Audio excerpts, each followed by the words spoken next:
সবার কাছে আসবে, মৃত্যু সবাইকে ধরা দেবে, মৃত্যুর মাধ্যমে জান কবজ করা হবে, এরপরে সেই জানটা আবার ফেরত দেওয়া হবে। কবরে 40 কদম যখন ফিরে আসবেন ওই জানটা ফেরত দেওয়া। প্রশ্ন আছে, তোমার উত্তর আছে, আসো সওয়াল জবাব দাও।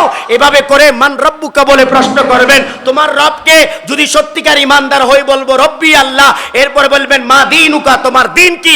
সত্যিকার অর্থে যদি মুসলমান হয়ে থাকি তাহলে বলবো দীনি আল ইসলাম, আমার দিন হলো ইসলাম। এরপরে বলবে যে মা যা তাকুলু আলা হক, উঠে যাবেন, প্রিয় নবীর চেহারা মুবারক দেখবো। দেখার পরে যারা মুমিন তারা ইয়া নবী সালাম ফেরেশতা, তার জন্য জান্নাতের দরওয়াজা খুলে দাও, রহমতের বাগান করে দাও। শুধু নবী নন, নবী রাসূল নন, নবী রাসূলের আশিকরাও জীবিত।